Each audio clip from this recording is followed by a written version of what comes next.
What's up, it's Cinema Shogun here, and how many of you all remember 9/11? And when I say remember 9/11, I don't mean just the event. I know that most of you all remember the event, but how many of you all remember what it was like in the days after 9/11? How many of you all remember how the mainstream media approached that story? How many of you all remember how that affected our country as a whole? Me, I was in the 5th grade when 9/11 happened. But much like I am now, I was always someone that was really invested in the news.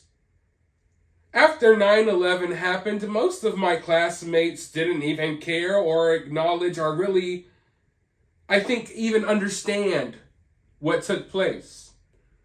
But me, I was glued to my television, not watching cartoons, not watching anything but the news for months and months on end. I knew that I had seen something that would change my life and the course of history forever.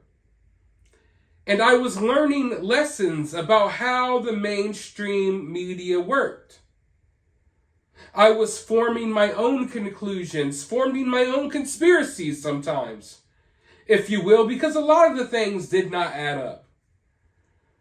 I actually remember I would sit at my TV. This is when we still had VCRs. VCRs were kind of getting phased out, but they still existed. And I had all of these blank tapes that I had found at my grandma's house, and I would just record the news because I was like, one day I'm going to want to look back on this.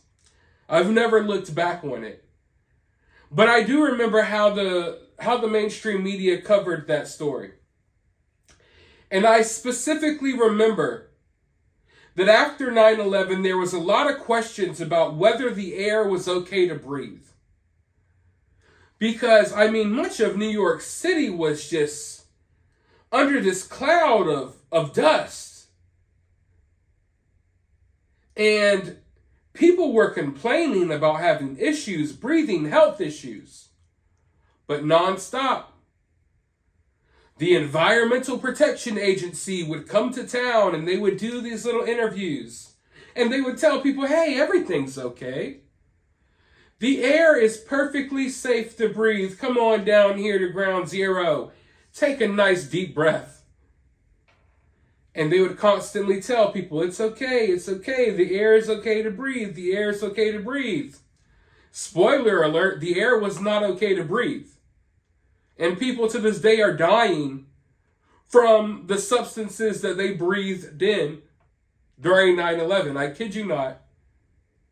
We are still experiencing casualties from 9/11. The 9/11 death count is still going up to this day. A lot of people don't realize that. Well, the point is that they lied then, and they're lying now. And in between 9/11 and what happened here, I remember Barack Obama. He had this nice glass of Flint, Michigan water. And what did he do? He took a little sip. This water isn't poisoned. Spoiler alert, the water is still bad in Flint, Michigan. So yeah, the point is they've lied before. So obviously they will lie again. But it's not a question of, oh, they will lie again. They already are lying again by telling the people in Ohio that not only is the air safe to breathe, but the water is safe to drink. Meanwhile, when you throw a rock in this water, it starts boiling like a freaking egg. A really, really scary situation. But they recently had a big town hall meeting. And of course, the big wigs at this train company, Norfolk Southern, they're afraid. They're afraid to show up in this town. They're scared. They're acting as if the town members are going to drag them out and hang them or something. It's really weird. But reporters got to catch up with the mayor of this town. And I want you all to listen to what he has to say. Honestly, I kind of feel bad for him. Let's hear them out, and then I'll be right back with my thoughts.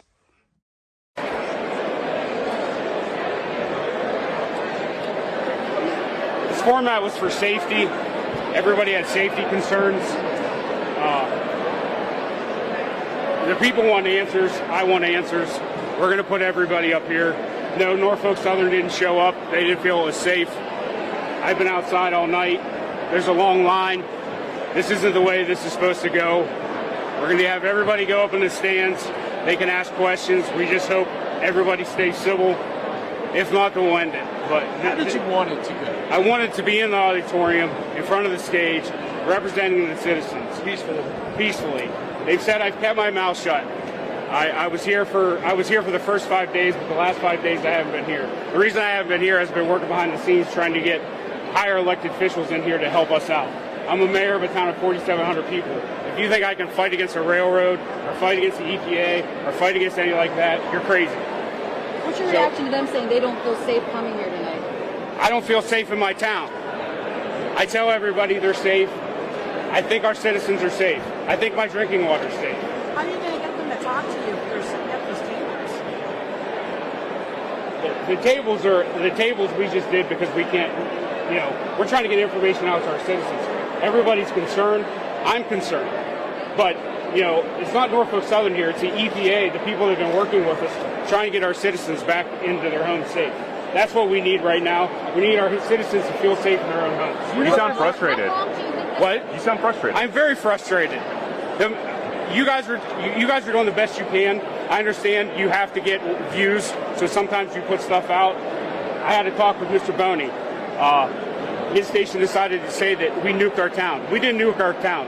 There was two options. We either detonate those tanks or they detonate themselves. This option, yes, harmful chemicals went in the air. I'm truly sorry, but that is the only option we had. If we didn't do that, then they were going to blow up and we were going to throw shrapnel all across this town. So what is your greatest concern at this point? My greatest concern is that my citizens feel safe.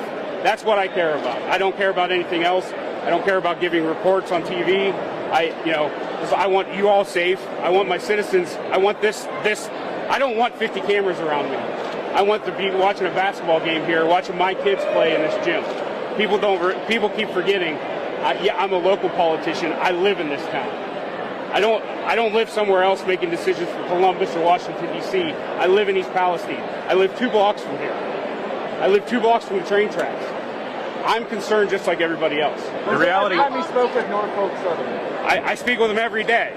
I spoke with Alan Shaw today. They have been working with us tremendously. But they should, because they're the ones that screwed this up. How long do you think by turning it to this format now? I mean, this could go on for 24 hours. Then that's what let it happen. What are you going to do right now in terms of controlling this new format? I'm going to hope that I gave the people what they wanted, so I hope everybody doesn't stand up and get a stump speech. I have all the experts behind me at these tables, and by God, we're going to get some answers for these people. Why is somebody not here? Because they're scared for their safety.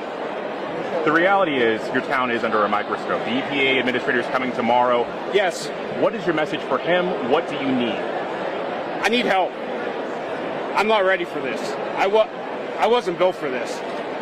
I always thought of myself as a leader of men, and I have the village on my back, and I'll do whatever it takes to make this right.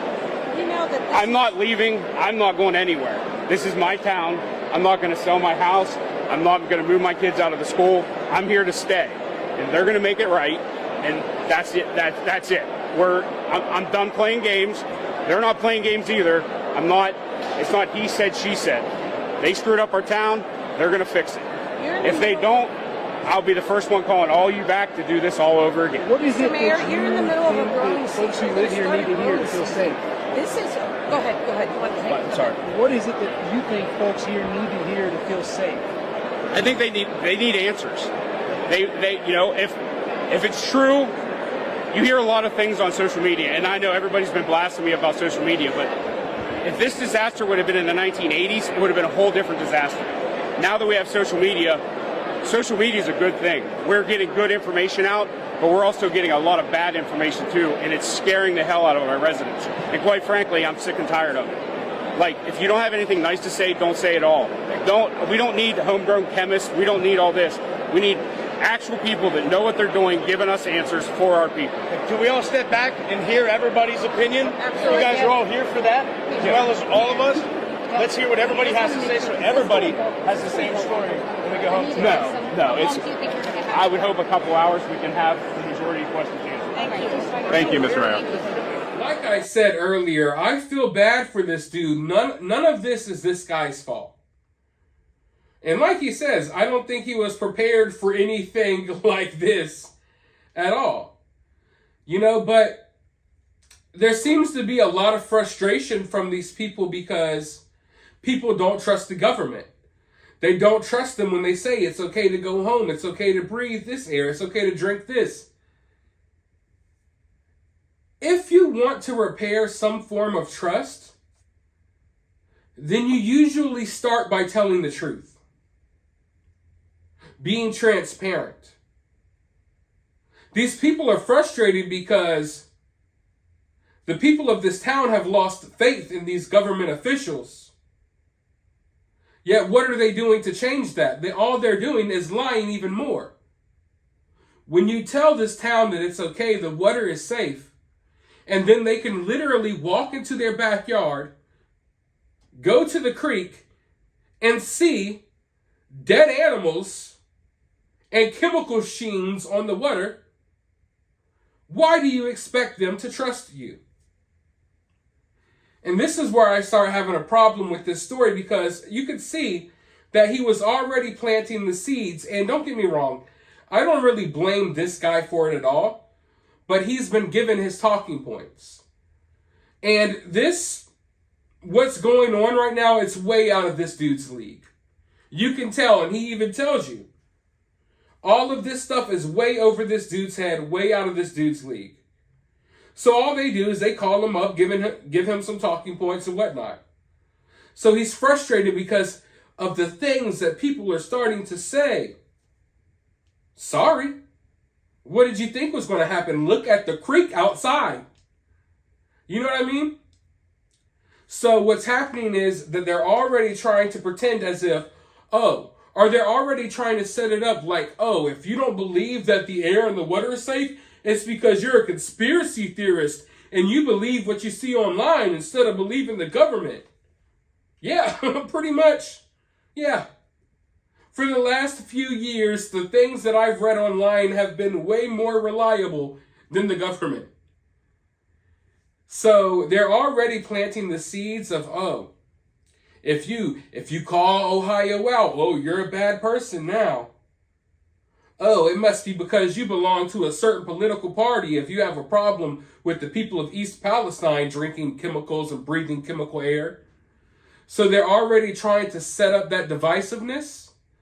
And make no mistake about it, those comments are aimed at people like me, not people like me personally, but people like me who are spreading the news about this story, and we're not BSing about it. No, I'm not a chemist. No, I'm not any of these experts, and never will I pretend to be, but I don't have to be an expert to know that it's not safe to breathe this air and it's not safe to drink that water. Anybody with common sense knows that. The problem is that, there still are people left with common sense in this world. They're just too scared to talk. I'm not too scared to say it. So yeah, hey guys, don't drink the water. And if I were you, I wouldn't be breathing the air. But I understand that this is people's homes, and they don't want to run away from that. But please don't buy any of this stuff they're telling you. It doesn't matter how frustrated they get. It doesn't matter how emotional they get. Please believe me. Please believe me. They're lying. They've always lied. They will always lie. They will continue to lie. And then 4 years from now, the truth will come out when they can no longer lie because everyone's dealing with medical issues. And then it would just be a whole nother story. So just go ahead and get on top of it now. We know that they're not telling the truth. I don't think they're going to start telling the truth anytime soon. Because if they were to start telling the truth would be, hey, it's not safe to live here for a while. Okay? The value of all of your homes are going to dramatically drop. And you're basically SOL at this point. Because we're not going to do a damn thing to help you all. We're not going to give you much money. We ain't going to do nothing. The only thing that's happening right now is these folks are patiently waiting on another big news story to pop off so they don't have to talk about Ohio anymore. Make no mistake about it. But let me know your thoughts down in the comments. While you're down there, hit the thumbs up, hit the subscribe, ring the notification bell, and I'll talk to you all in the next video.